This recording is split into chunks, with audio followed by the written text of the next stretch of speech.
ഇന്നൊരു ഈവനിങ് സ്നാക്കാണ് ഉണ്ടാക്കുന്നത്. Cauliflower fry. അതെങ്ങനെയാണ് ഉണ്ടാക്കുന്നതെന്ന് നോക്കാം. കോളിഫ്ലവർ ഉപ്പും മഞ്ഞളും ഇട്ട് വേവിച്ച് വെച്ചിരിക്കുക. ഇനി മസാല ചേർക്കാം. മുളക് പൊടി, മഞ്ഞൾപ്പൊടി, കുരുമുളക് പൊടി, പെരിഞ്ജീരകപ്പൊടി, ഗരം മസാല, കുറച്ചുപ്പ്. നേരത്തെ ഉപ്പിട്ട് വേവിച്ചതാണ് കോളിഫ്ലവറിൽ, അതുകൊണ്ട് കുറച്ച് ഉപ്പിട്ടാൽ മതി. ഇഞ്ചി വെളുത്തുള്ളി പേസ്റ്റ്, പകുതി നാരങ്ങയുടെ നീര്, കടലമാവ്, കോൺഫ്ലവർ,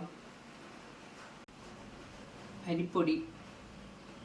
ഇനി കുറച്ച് വെള്ളം ഒഴിച്ച് മിക്സ് ചെയ്യാം. വെള്ളം കൂടരുത്, കുറച്ച് ഒഴിച്ചാൽ മതി. എല്ലാം മിക്സ് ചെയ്ത് വെച്ചിട്ടുണ്ട്. ഇനി ഒരു അരമണിക്കൂർ ഫ്രിഡ്ജിൽ വെച്ചിട്ട് പൊരിച്ചെടുക്കാം. എണ്ണ ഇപ്പോൾ ചൂടായിട്ടുണ്ട്. ഇനി കോളിഫ്ലവർ ഇട്ട് കൊടുക്കാം.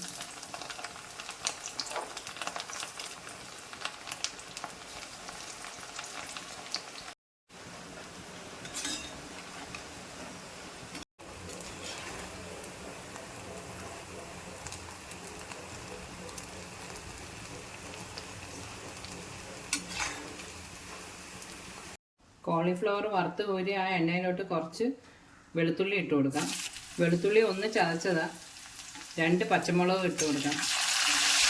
കറിവേപ്പിലയും കൂടി ഇട്ട് കൊടുക്കാം. കോളിഫ്ലവർ ഫ്രൈ റെഡി ആയിട്ടുണ്ട്. വൈകുന്നേരങ്ങളിലൊക്കെ ചായക്ക് പറ്റിയൊരു സ്നാക്കാണ്. എല്ലാവരും ഒന്ന് ട്രൈ ചെയ്ത് നോക്കണേ.